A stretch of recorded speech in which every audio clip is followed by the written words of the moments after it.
Hey, what's up, guys? Coach Mac, playfastfootball.blogspot.com. And today what I'd like to do is I'd like to kind of talk to you about a little more philosophy stuff today than X's and O's. And I want to talk to you about kind of dispelling the tempo myth, which is the myth out there that if you are an up-tempo, fast-paced football team on offense, that you will put your defense into bad positions, or you may not always, that style of football may not always be conducive to playing good defensive football. And what I'd like to do is kind of break that down for you and look at just some baseline kind of numbers and statistics and tell you why I think that personally is a myth, and I think that you can still play good defensive football if you are an up-tempo, fast-paced team. And I'll talk to you about where and why, or how the bad situations for your defense occur based on what the offense does, or where those things can arise. Anybody that has watched any of the blogs that I have done over the past 3 years, or anybody that knows me personally, knows that I am an up-tempo advocate. I would love to be an extremely fast-paced up-tempo team. I've said this on several blogs before. I don't think I've even come close to the pace that I would like to play at yet, and a lot of that has to do with, in the last 3 years, I've changed jobs 3 times. Was at a program for 14 years. Had some success there, did some really good things, got it to where we started to play a little bit faster, and then I took a job at a different program. Only stayed at that program for 2 years, at which point I was let go. I was fired at that program, so I didn't get a chance to do it there. Just got to a new program for the first year here. Very hard to do in 1 year. Hopefully year 2 we're faster, and then hopefully if I'm still here by year 3, 4, we can get to the pace that I would like to play at. Okay, why am I an advocate of up-tempo football? Number one, it fits my personality. I think that's a big part of coaching in general on offense and defense. You got to play to your personality. I am a high-strung, hyperactive person. I don't like to stand still. I don't like to sit still. I like to move around. Up-tempo football fits my personality perfectly. Okay, number two, all right, I think that up-tempo football stresses a defense and makes them defend something other than just X's and O's, formations and schematics. I think when you add up-tempo football into the mix and you're good at what you're doing, the defense now has to break down your formations and your schemes and your X's and O's, and then they also have to defend against your tempo. All right. Number three, I think that it helps you practice a lot better. I think you're going to get way more reps in practice, and it's going to kind of get you to avoid that mundane kind of guys standing around. In high school football with 15, 16, 17-year-old players, you would like to avoid as much dead time and standing around as possible. So on offense for us, when we are up-tempo, as long as we have a person that is cognizant enough to understand what the scout defense is, and we have a manner in which we can get the scout defense to be lined up, all right, we are going to waste very little time on offensive practice days. We are going to always be repping and moving things in an up-tempo, very fast fashion. Defensively, it's very tough to do that because you play different opponents each week. Your scout team usually goes off of scout cards, and you got to show them the blocking schemes or the routes or the pass protection. Very hard to play up-tempo on a defensive day when you have to show the scout card, the scout team, the scout cards of what they need to run. So I am an advocate for good on good as much as possible, our offense against our defense as much as possible, so that we can crank that pace up and that tempo up for our team, and we can also help our defense for teams that are going to be up-tempo. All right, and the last reason I believe in up-tempo football is I think, my own personal opinion, I think you can build a program around that mindset. I'm not sure you can build a program around the power play. I'm not sure you can build a program around 3-man scat. I'm not sure you can build a program around 6-man hot pressures, okay? But you can build a program around up-tempo and the mindset that everything we do is in this fashion. We attack everything we do at a very fast pace, all right? We want to keep our weight room sessions, all right, that way as much as possible. With the, obviously we want to give the allotted time in between each lift based on how heavy we're going, the volume, the intensity, the amount of rest that we need to make strength gains. We're not just going to rip through lifts with 30 seconds rest just to say that we're an up-tempo team, but we want to keep our weight room mentality and our practice mentality and getting from the weight room to the field. We'd like to be able to preach all those things and build a program around up-tempo football. Okay, so those are some of the reasons I believe in being an up-tempo team. All right. Now, the myth around up-tempo football is you can put your defense into bad situations. All right. I'm going to go through just a simple scenario right now with some numbers that are kind of they're not exact. They may be made up. They're not made up numbers. They're just they're an explanation of the time between a tempo team and a non-tempo team. The time that it would take to run plays and call plays, and a situation when the defense would be back on the field. So I'm not saying that these are generally made up numbers. They're more hypothetical numbers because those numbers could change throughout the course of the game. But we're just looking and talking in general terms right now. So what I've got right now is on the left-hand side here, all right, I have got, all right, a tempo team. And we're going to say that it takes 5 seconds for an average football play, obviously between 4 and 6 seconds. So we're going to go right in the middle with a median number of 5. So the play takes 5 seconds. And we're going to say that from the ready for snap or ready for play signal, we've called a play in 8 seconds. All right. So what I've got here is a 4-down scenario, all right, in which an up-tempo team would run a play at 5 seconds. The next play would be called in 8 seconds. Okay, or snapped within 8 seconds, all right? So what you got here is after first down, all right, that took 13 seconds on first down. We took 13 seconds on second down, okay? And then let's say for argument's sake here, all right, the play that we run on third down is 5 seconds, and then we have to punt the ball, all right? If we're going to go to a punt scenario, we're probably not going to do that in 8 seconds like we would in our up-tempo. So I put 20 seconds down there to say that after third down, we didn't get the first down, and it took us 20 seconds to punt the ball. And then we're going to say that the punt took 5 seconds itself. Okay, so what you can see here is we've got 13 seconds on first down, 13 seconds on second down, 25 seconds on third down, 5 seconds for the punt, which is a total of 56 seconds. Now, as I go through and explain this, understand I am not talking about the game clock. I am not talking about time coming off the game clock. What I am talking about is the amount of time between your offense taking the field and putting your defense back on the field. Okay, and when I get to the scenario of what actually, in my opinion, is what kills the defense, then you'll be able to process the information. So we're talking about an offense that does not get a first down. Okay, so we take the 4 plays in an up-tempo world and probably about 56 seconds. Again, we're not talking runs and passes. We're not talking game clock stopping. We're talking about the time between the offense taking the field and the defense coming back on the field. All right? So we've got a total of 56 seconds. All right? On this side, what we've got is we've got a regular tempo team. All right? A non-tempo team, or a team that plays in a old school base football setting and takes their time. And we're going to say that they snap the ball with 2 seconds left on the 25-second clock, okay, just for average speaking terms, all right, or just for the experiment. So if their plays take 5 seconds and it takes them 23 seconds to snap the ball, all right, you've got 28 seconds there. Play takes 5 seconds, 23 seconds to snap the ball, you got 28 seconds there. I kept the punt logistics the same, all right, so the third down play took 5 seconds, 20 seconds to get the punt team on to punt the ball. Okay, in either scenario with the punt team, we could have took that clock to 22, 23. That difference to me, or that scenario isn't going to make a difference to me, because once you get into a punt setting and you're not talking about being up-tempo with your punt team, that time would be the same. So if it was 23, it's 23 here. If it's 18 here, it's 18 there. So all things would work out equivocally to be the same. So there's 25 seconds, and then the punt takes 5 seconds. That's a total of 86 seconds. The difference between those two is 30 seconds. Okay, so the difference between those two right there, 4 down sequences, tempo, not tempo, okay, is 30 seconds.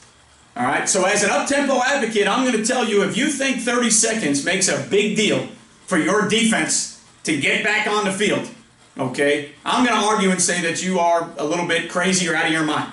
If you are going to go 4 plays, and the difference between being tempo and being not tempo or traditional fashion is 30 seconds, all right, I'm going to tell you that that's not worth the argument, okay? That time is not worth the argument, all right? So, what are we getting at? What's my point? My point is 3 and outs are what hurts your defense the most, All right, so an offensive objective on offense, if you're an offensive coordinator and you want to help your defense out, get a first down.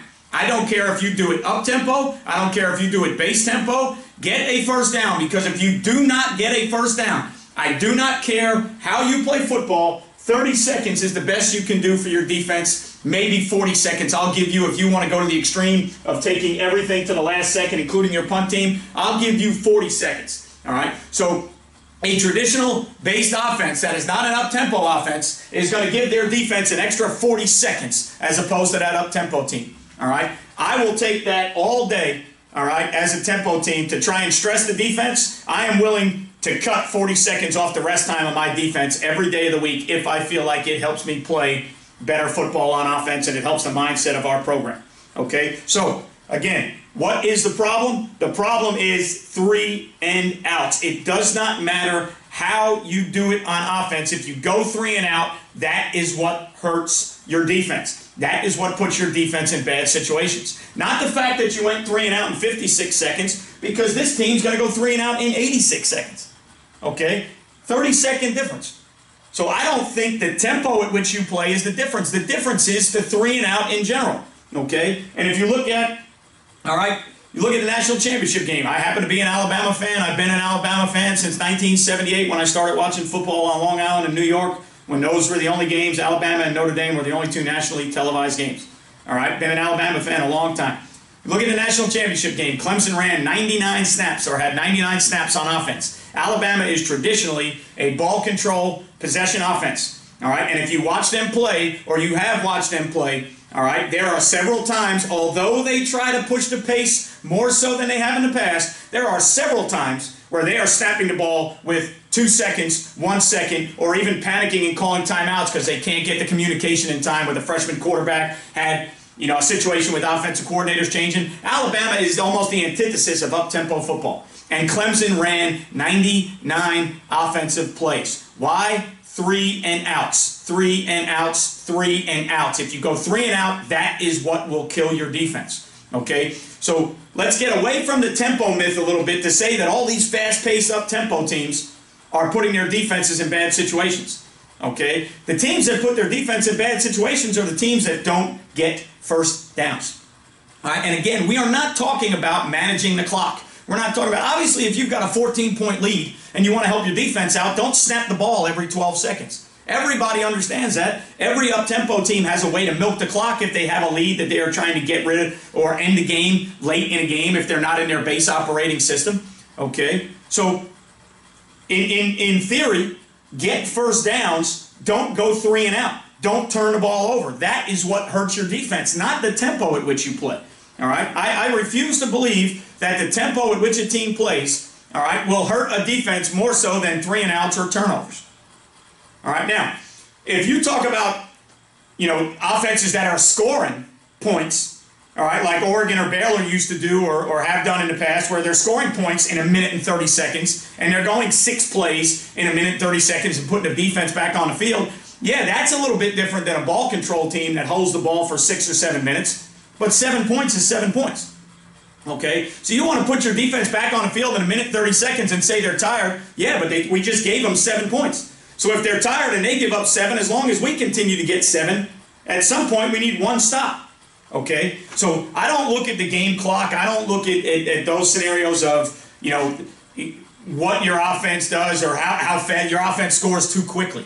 All right? I don't think there is such a thing as your offense scoring too quickly. Your offense scores, it did its job. All right? Now it's the defense's job to do what they need to do. From a defensive standpoint, what it comes down to is you just got to alter your goals a little bit because it's a points per possession type game. So if your offense is scoring in 1.5 minutes and they're scoring 50 points a game, that means the other team's going to have the ball more. So now your old-fashioned goal of saying, hey, we give up less than 14 points a game, that 1990, all right, goal board for all defensive coordinators, we give up less than 10 or less than 14, throw that goal board out the window.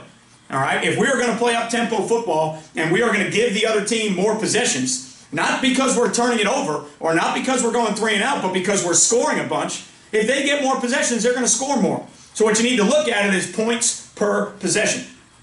All right, so now if you say, hey, we give up an X amount of points per possession, So now that if our offense scores 50 points and the other team has 12 possessions, all right, we've got to make sure that we understand that as long as we only give up points in 7 of those 12 possessions, we'll win the game 50-49 or whatever, as long as extra points are made and you keep things, generically speaking, the same. We're not talking about missed extra points, blocked extra points, returns, or 2-point conversions. We're talking about base scenarios, okay? So if I were to score, all right, let's say 7 touchdowns, I score 49 points on offense, okay? That other team is going to get the ball 12 or 13 or 14 times as opposed to 8 times, okay? Don't worry about giving up 14 points. Just give up points in 6 of those 12 possessions, all right? So give up points in 50% of those possessions and worry about that, and we'll win the game 49-42. That's what you got to look at if you're a tempo football team. It affects your defensive goals. All right, and it affects, it changes the fact that you may not be able to shut everybody out or hold them under 10 points, okay? And a lot of times in high school and college football, it won't even affect that because one team is so much better than the other team. You can give a team 12 possessions. You look at Alabama on defense this year, all right? There were games where they gave teams multiple opportunities to score, and the other team couldn't do it because Alabama was better on defense. Clemson was the one team that could do it. When you gave them enough opportunities, Clemson took advantage and eventually is the national champion, and that is why. All right, nobody else in the country on Alabama's schedule could take advantage of that. LSU had multiple opportunities and couldn't score. Okay, so it also comes down to the players that are on the field. All right, if you have a stout defense that is better than the other team, you can give them 15 possessions, they'll probably only score 10 points. All right, if you are not very good on defense or the other team has 15 Division I players on offense, if you give them 15 possessions, they're going to score 70. Why? Because their players are better than yours, and bad players very rarely play good. All right? It's not that hard to figure out. Football's a great game. Coaching is great. I love it to death. Obviously, it's one of the reasons I do this blog. I'd like to help other people in getting better schematically and philosophically coaching football. But at the end of the day, it really doesn't matter. It's going to come down to who's on the field.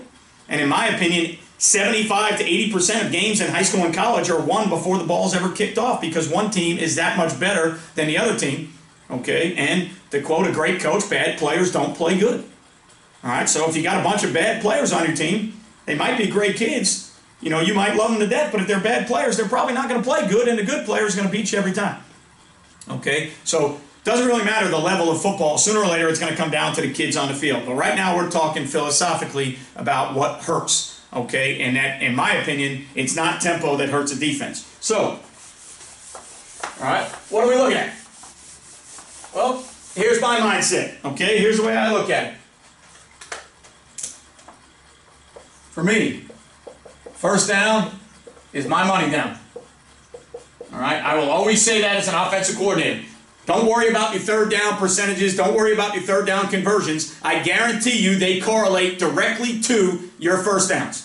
So most people are going to say third down is money down. Get off the field. Okay, stay on the field. A lot of people are going to preach all those different things to their team. All right, third down, you see teams that have money down signs, and you see teams that have slogans, get off the field. All right, get us off the field. That's great. Look at your third down numbers to figure out when and where you're going to get off the field. If it's 3rd and 1 all night, you're not going to get off the field a bunch. If it's 3rd and 15 all night, you'll get off the field every time almost. So, first down, for me as an offensive coordinator and as a defense coordinator, first down's my money down. All right? Because I want to get to the manageable third downs. The third down numbers will take care of themselves. All right? 3rd and less than 3, the percentages will go up. 3rd and 3 to 6, okay, the percentages will go down. 3rd and 6 and above, the percentages will go down even more. Okay? So don't worry so much about third down. First down is your money down if you're an offensive coordinator. Okay? So, what are we thinking about now? All right? Give me safe, effective plays. All right?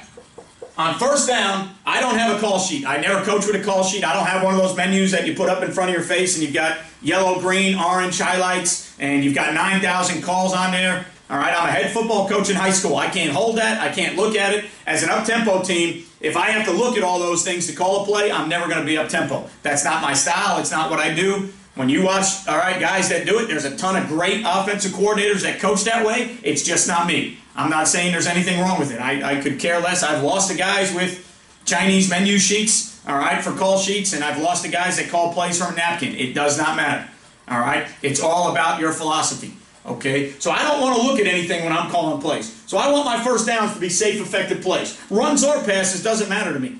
Okay, so I want them to be safe plays that are going to avoid negative plays. I want to avoid negatives on first down.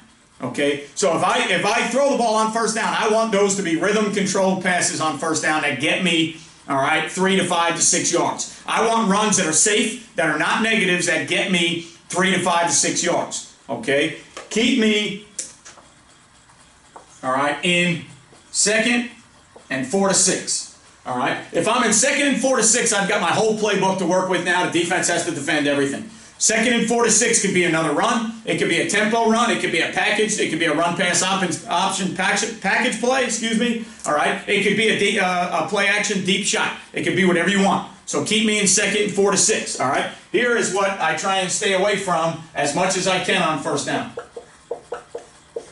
Okay. Unless it's specifically in the game plan, because I run the ball 75% on first down. Occasionally, there may be a time where I go over the top and take a shot, but I like to stay away from that. All right? Because in my opinion, the more shots you take on first down, the more 2nd and 10, 2nd and 12, 2nd and 15 you end up in. Okay? Now, if you're going to be that type of offense that takes those shots, your percentages have got to match up to where you hit 1 or 2 of them a game for big-time explosive plays if you're going to be willing to be 2nd and 10 that often. All right? And that's one of the things that I see a bunch. I see teams throw the ball on first down, and it's either a drop back concept or a play action concept, and they go either incomplete, take a sack, and now you're behind the chains. Stay ahead of the chains. So for me, it's safe, effective plays on first down. Get me in 2nd and 4 to 6. Okay? All right? And then, obviously, all right, get me to 3rd and 2 or less. Okay? If I can do all those things as an offense, I feel like I can stay on the field. I can help my defense out. Okay, so that becomes the goal of how we're trying to do things. So that becomes the goal of how we're trying to operate. All right, so when I say that I don't play with a call sheet, I don't have a call sheet. All right, but I've watched film all week, and I've watched the opponent a million times. All right, and I know exactly what they're going to be in based on certain formations or based on down and distance or based on field and boundary. Your average high school team can't play 7 fronts. They can't play 7 coverages. All right, and your average high school team normally lines up about the same. All right, to formations, field, boundary. So if you watch enough film, you'll have a pretty good idea what they're going to do. All right, so I don't need a call sheet. I know what I want to call. I've worked on it all week in practice. I know what my base runs are. I know what my safe runs are. I know what my quick game safe passes or my intermediate RPOs are. Okay, I know what those things are. Then when I get to 2nd and 4 to 6, I know what my whole playbook is. I don't need a sheet to tell me that. And then when I get to 3rd and 2 or less, I know what I like based on the personnel that's in the game.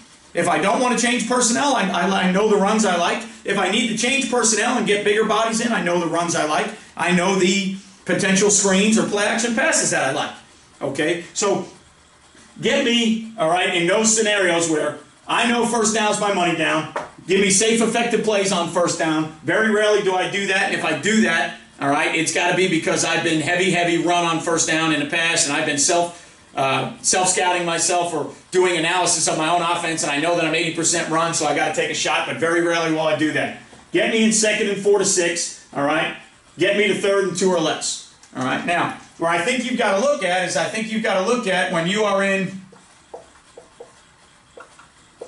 2nd and that 7 to 10 range. Now your 2nd down calls, you better understand what you're trying to do. So now your 2nd down calls, get me half. Okay, get me half. If it's 2nd and 7, I need to think about a call that's going to get me 3 or 4 yards so I can get to 3rd and 2. I don't need to think about a call that's going to get me a first down.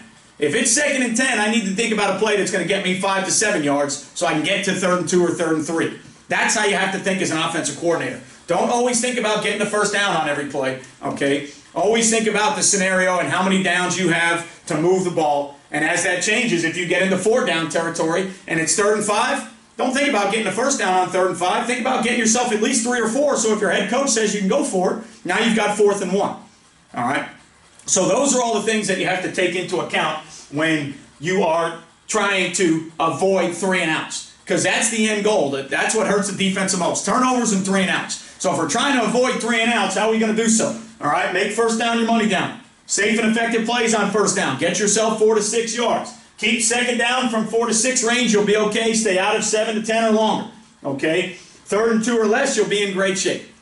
All right, so try and avoid negative plays in your game plan, depending on who you're playing against and depending on how you're calling your game. Think on early downs about avoiding negative plays. All right, avoid that negative play on first down, because when you get into 2nd and 12, your playbook's going to shrink to try and figure out plays that can get you 8 to 10 yards to make it a manageable 3rd down. Okay, so when you're thinking about it as an offense and you go about your philosophy and how you do things, and you go about how you put together, whether you put together a call sheet or you call the game, all right, like I do, from your gut or from, you know, the playbook that you already have installed in your head, or you have a napkin or a small sheet out there, whatever you do is up to you. It does not matter. Just make sure it is firm and consistent to what you're trying to get accomplished. All right, so keep those things in mind. All right, and again, for me, what I am going to argue is it's not the tempo you play at, it's the ability to get first downs and not turn the ball over that will hurt your defense the most. All right, and I think if you do enough studying and you look at enough of these teams, okay, you're going to start finding out that that is more so the case than it is the pace at which they play. All right, it is not necessarily always the pace at which they play that hurts the defense. It's the fact that they don't get first downs. All right, and then in the extreme cases where, like I said, it was the Baylors or the Oregons or the teams that were scoring 55 points a game, that becomes a points per possession along with how tired that defense is. Yeah, the defense played more snaps. Yeah, they're probably tired. Yeah, we get that. But it's also that the offense had the ball 14 times. That's why they scored more points, not just so you weren't tired the first 6 possessions. You know, I'll watch games all the time and I'll see, you know, when I watch tempo teams play, and the game will be 28-28, 2 minutes into the 2nd quarter, and announcers will talk about the defense is tired. Well, hell, they weren't tired when they took the field, and they gave up a touchdown on the 1st drive. They weren't tired on the 2nd drive, and they gave up a touchdown then, and they weren't tired on the 3rd drive, and they gave up a touchdown then. So now all of a sudden they're tired and they're going to give up points? You've already given up 28 points in 12 or 13 minutes. It has nothing to do with being tired. It has to do with playing bad defense or the other team on offense being better than you. All right, so sometimes I think as a coach you also have to realize bad is bad. Don't try and look to outside, you know, extraneous outside circumstances to say, well, we gave up 28 points in 14 minutes because we're on the field all the time. That had nothing to do with why you gave up points after kickoff, why you gave up points on the 2nd drive. That drives me nuts when I hear people talk about that. They're on the field too long, on the field too long.